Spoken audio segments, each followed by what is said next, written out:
My wife came to me the other day and she said that the last 2 lessons were boring.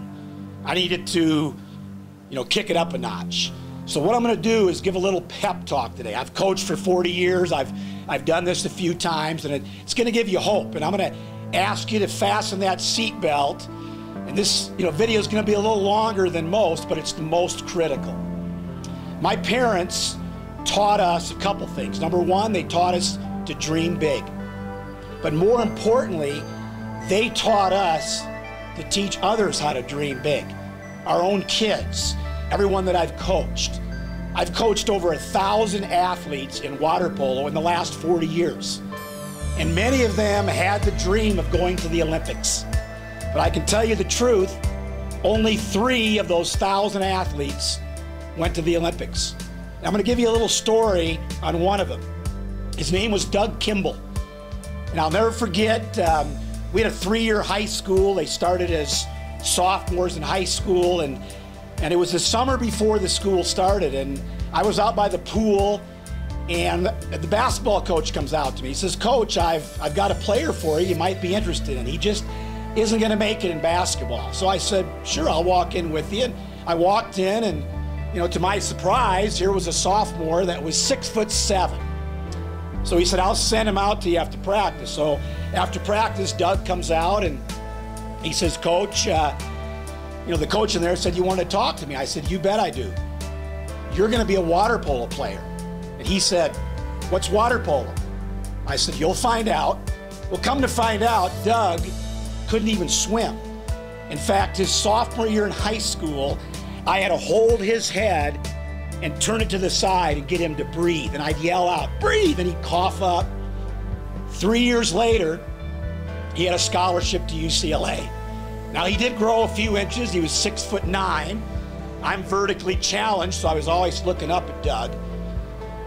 But in his early beginnings, I'll never forget, we had a summer workout, and Doug had missed the morning practice. We were having 2 workouts that day, one at 6 in the morning and one at 11. So he wasn't there for the 6 o'clock workout. I forgot to call him. I thought I'll yell at him at the 11 o'clock workout. And then we realized he didn't make that one either. So I got on the phone. I was furious. And I called Doug. I said, "Doug, where were you for practice?" He says, "Well, Coach, I overslept." I said, "Well, yeah, that was this morning's practice. What about this afternoon's?" He goes, "Coach, that's what I mean. I just got up." From then on out, and I told him, I said, "If you miss one more practice, you're finished with water polo." Doug never missed a practice again. He was always on time. And I'll tell you, when I look at all these athletes, I look at the difference in those that, fulfill their dreams and those that don't fulfill their dreams. There's very little difference. You've got to have God-given talent. You have to work hard, have a good work ethic. You have to sacrifice. You have to keep going. When you get knocked down, you got to get back up again. But, things fall into place. And the big thing is you got to keep going. You got to keep getting back up and keep going. And a lot of those athletes that said, "I wanted to go to the Olympics," they kind of lost their dream. Well, Doug kept his dream, and he made the Olympic team in 1988. He graduated from high school, by the way, 1978. So he kept that dream for 10 years. He made the Olympic team. They were silver medalists. And that year, he was touted as the top defensive player in the world. Now, he was 6'9". That helps. He definitely had the God-given talent.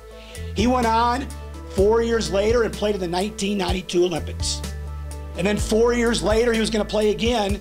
But one of my players that had just graduated and went to Cal Berkeley took his place as a 2-meter defender. He still gets on me for that. 30 years later, this guy still keeps in touch with me as his coach. And that's an honor. He had a dream, he fulfilled it. Now, how many of you out there have stopped dreaming? You got big dreams when you were young. I'd like to be the president of the United States. I'd like to fly jets. But then all of a sudden you started losing hope. You started losing those dreams. Well, if you want to keep those dreams, then you've got to pay the toll. And paying the toll means hard work, sacrifice, planning, getting up when you get knocked down. And if you do these things, you can get out of debt. You can take the chains away. You can take the stress out of your life. You can do it if you stick with it. And right now, my passion, our passion, is to help you get out of debt.